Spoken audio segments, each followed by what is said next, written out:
Саламатсыздар урматтуу Чалкан медиа каналынын көрөрмандары, өлкөбүздө алынган акыркы сааттагы жаңылыктар менен сиздерди тааныштырабыз. Биздин каналыбызга катталып, ой пикирлериңиздер менен бөлүшүңүздөр.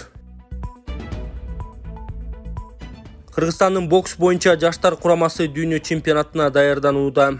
Кыргызстандын бокс боюнча жаштар курамасынын мүчөлөрү дүйнө чемпионатына даярдык көрүү максатында Бишкек шаарында окуу машыгуу жыйынын өткөрүүдө. Дене тарбия жана спорт департаментинен билдиришкендей, 6 октябрь күнү башталган окуу машыгуу жыйыны 20 октябрда жыйынтыкталат. Курама команданын тизмеси: 48 кг салмакта Ясур Талайбек уулу, 51 кг салмакта Зафербек Камилов, Момуналы Ыбрайманкулов, 54 кг салмакта Амантур Жумаев, Руслан Жусупов, 57 кг салмакта Нурболот Султанов, 60 кгда Диербек Садиров, Алихан Майрамбеков, 63,5 кг салмакта Ооматбек Беленбаев, Султан Мурат Бөрүбаев, 67 кг салмакта Рамазан Кадыров, 75 кг салмакта Рамазан Рахманбердиев, Рамазан Исаев, 80 кг салмакта Азиз Мухаммед Закир, 86 кг салмакта Азим Чойбеков, 92 кг салмакта Тыныстан Алыбеков, плюс 92 кг салмакта Мырзакир Кошалиев. Бейшен Сабатаров жана Улан Төлөнбай уулу машыктыруучулар.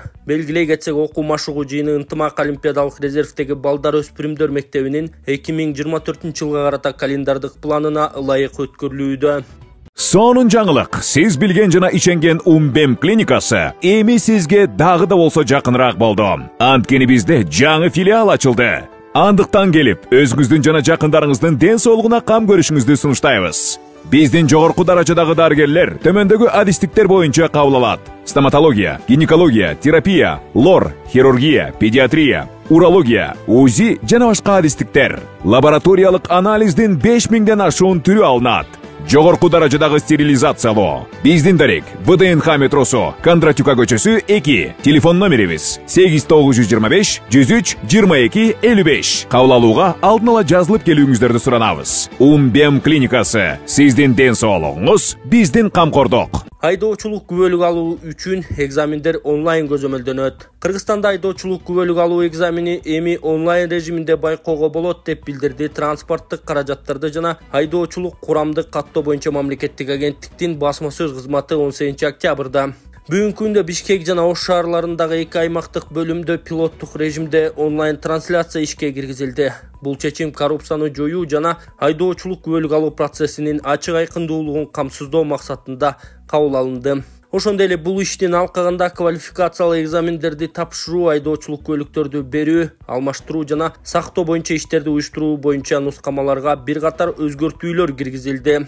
Ошентип, теориялык экзамендер башталгандан жана талапкерлер ийгиликтүү идентификациялангандан кийин экзамен алган адамдарга уюлдук телефондорду колдонууга, аудиторияны кыдырып чыгууга, талапкерлерге жакындап сүйлөшүүгө тыюу салынат. Эгерде теориялык экзамендерди тапшыруу башталгандан кийин талапкерде автоматташтырылган маалыматтык тутумдун иштешинде көйгөйлөр пайда болсо, талапкер колун көтөрүп экзамен алуучуга маселе жөнүндө билдирүүгө милдеттүү. Андан кийин экзаменчи маселенин себептерин жана аларды жоюу жолдорун деталдуу баяндоо менен протокол түзүшү керек деп билдиришти ведомстводан.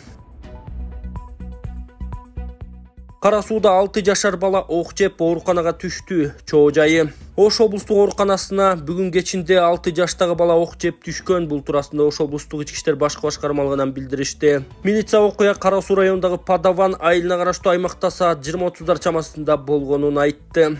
Талага эгин кайтарганы барган учурда агасы бөбөгүн пневматикалык мылтык, тир мылтык менен кокустан атып алган. Ок табарсык тарапка тийген. Ал жерде атасы да болгон. Баланы ооруканага 20:55 алып келишкен деп билдиришти милициядан. Ал эми саламаттык сактоо министрлигинен кичинекей бейтаптын абалы орточо оор экенин айтышты. Ооруканада бөбөктүн ички органдарын рентген жана УЗИге шашылыш түрдө тартышкан. Рентгенден тир мылтыктын огу ич көйгөйүнүн оң жак тарабынын астыңкы бөлүгүндө турганы байкалат. УЗИден караганда ички органдарында оор жаракаттар көрүнбөйт. Баланын жалпы абалы орточо оор, анализдери толук алынды. Абалы тынымсыз байкоодо турат деп билдиришти. Кайрат Прембердиев жубайы экөө эки жолго түшкөнүн айтты. Кыргыз Республикасынын эмгек сиңирген артисти Кайрат Прембердиев жубайы Элвира Бегалиева менен эки жолго түшкөнүн жазып чыкты. Эки жолго түшсөк да тилегибиз оюбуз бир. Балдарыбызга татыктуу билим жакын болбосок да татыктуу тарбия берүү. Мен сени менен өткөргөн 11 жылыбыздын ар бир мүнөт секундасына ыраазымын. Болгон экөөбүз жашоодо бири-бирибизге аткара турган роль, вазыйпабызды аткарып бүттүк окшойт. Жүрөгүмдө 1 грамм таарынчым жок. Билем сен да мага ыраазысың жана таарынчың жок. Мен жаныңда болбосом да баардык колдон келген колдоомду көрсөтүп турам. Сага аялдык, адамдык бакыт каалайм, ыраазымын сага деп жазган ал. Жубайда пост жазып эки жолго түшкөнүн, эч кимди күнөөлөбөй турганын жазды. Биз жөн гана бир толкунда болбой калдык деп жазды жубайы. Алай районунда жаңы социалдык объект ишке берилди. Алай районунун аймагында Кара Кыргыз автономиялык облусунун түзүлгөндүгүнүн 100 жылдыгына карата Кыргыз Республикасынын Министрлер Кабинетинин төрагасы, Кыргыз Республикасынын президентинин администрациясынын жетекчиси Жапаров Акылбектин катышуусунда онлайн аркылуу жаңы мектеп пайдаланууга берилди. Памир Алай айыл аймагынын Сары Таш айылында номер 39 Эсенов аттындагы 150 орундуу орто мектебинин имараты республикалык бюджеттин эсебинен жалпы сметалык баасы 118.411.000 сомду түзүп, заман талабына ылайык бардык шарттар менен курулуп бүтүп, мектептин ачылышы өткөрүлдү. Бул иш-чарага Кыргыз Республикасынын президентинин Ош облусундагы кармактуу өкүлүнүн орун басары Астанкулов Талантбек, Алай райондук мамлекеттик администрациясынын башчысы Чыңгыз Бапаев, райондук мекеме ишканаларынын жетекчилери жана айыл тургундары катышты.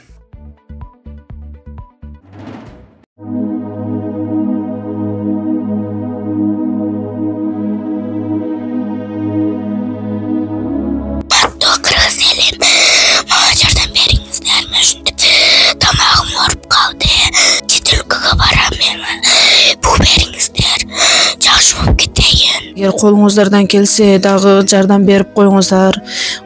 Өтө оор шарттабыз. Азырда дам кысылып, тезирээк барып операция кылдырышыбыз керек. Чет өлкөгө $45.000 сурап атат. Чет өлкөгө апарыш үчүн ол каражат бизде жок. Эгер колуңуздардан келсе жардам берип коюңуздар. Сиздерден сураныч. Диагнозу голосовой гортани деп чыккан. Тамагыда бул сүйлөй турган голосойдо. Ушул өскөндө сүйлөй албай калат. 1 метр жерге да ушу угулбай калат.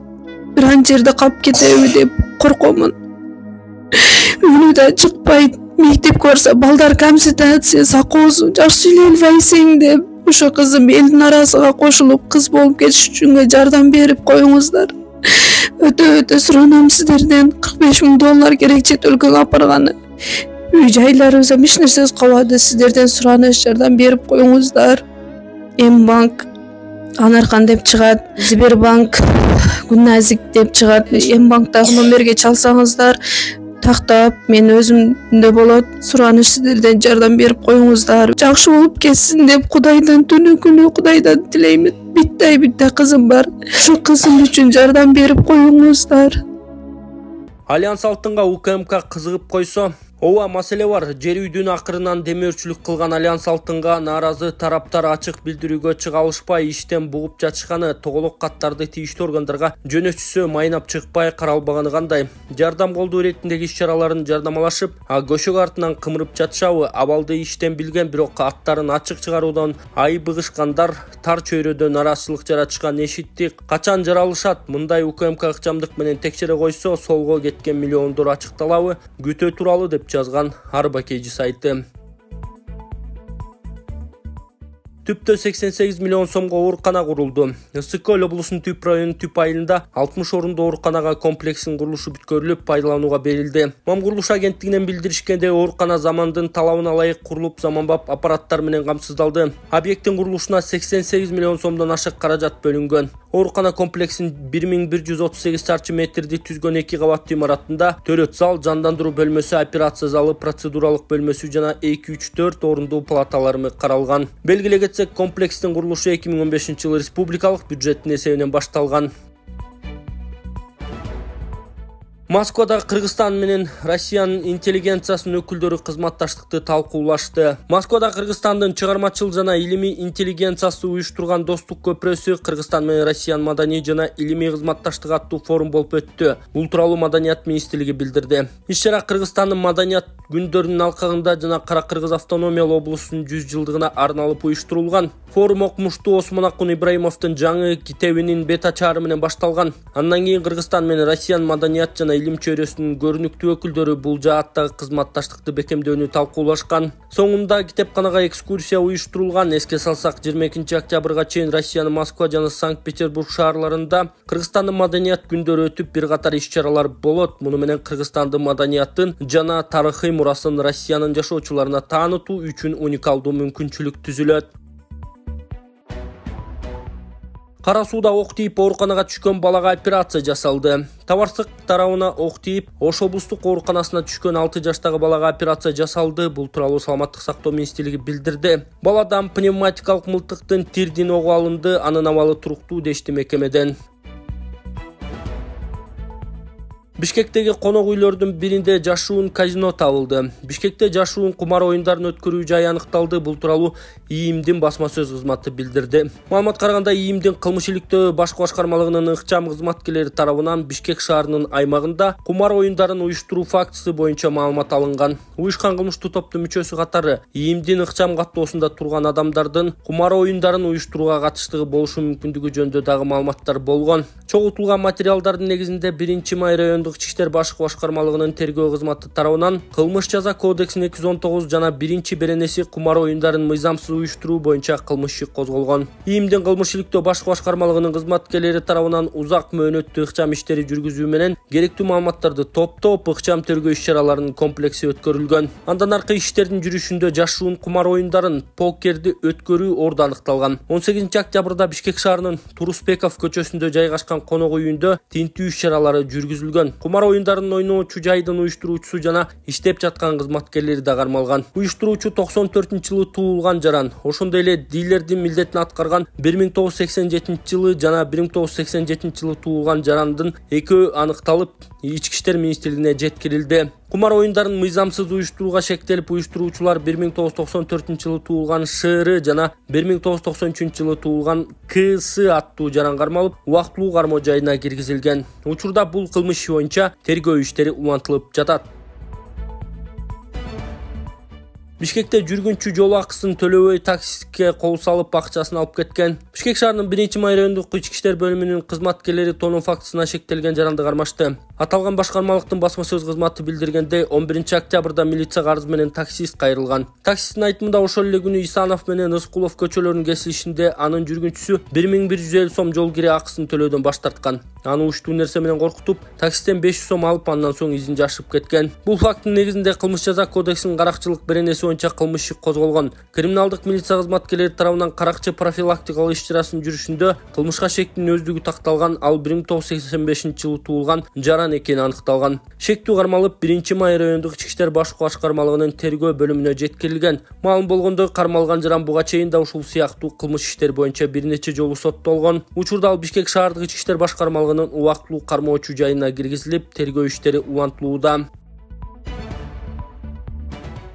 Баягы мушташкан мас полковник Алмаз Усеналиевдин дайыны Бишкек шаардык ички иштер башкы башкармалыгынан угулду. Эсиңерден чыкпаса керек, Кочкордо уюшкан кылмыштуу топтор ишкерди коркутуп, үркүтүшүп, милицияны каакы ордуна көрүшпөй чоң жаңжал чыккан. Ошондо бир катар кызыл шапкечендер жазаланып, кызматтарынан айрылышкан эле. Андагы Нарын райондук облустук ички иштер башкы башкармалыгынын кылмыш иликтөө башкармалыгынын башчысы Алмаз Усеналиев шалаакылык кылган үчүн айыпталып, жумушунан кеткен. Убакыттын өтүшү менен ал Ош облустук ички иштер башкы башкармалыгынын орун басарлыгына дайындалып, бирок көп өтпөй ИИМге көө сүрткөндөй бок басат. Алмаз Усеналиев мас абалында коллегасы менен мушташып, кызыл жаян канга боелушуп, сүрөттөрү интернетке чейин тараган. Кайрадан кызматтан кетет, ошентип колоктоп бош жүргөн. Бирок ис сууткан мас полковник жакында Бишкек шаардык ички иштер башкы башкармалыгынын кылмыш иликтөө башкармалыгына бөлүм башчы болгону кабарланды. Жер суунун баарын курутуп келген бул эргул эми эмненин ичинен чыгат болду экен. Бири төгүлгөндөн соң тынч эле пенсияга кетип калбай кызматка тырышканын карабайсыңарбы деп жазган Арыба Кейжи сайты.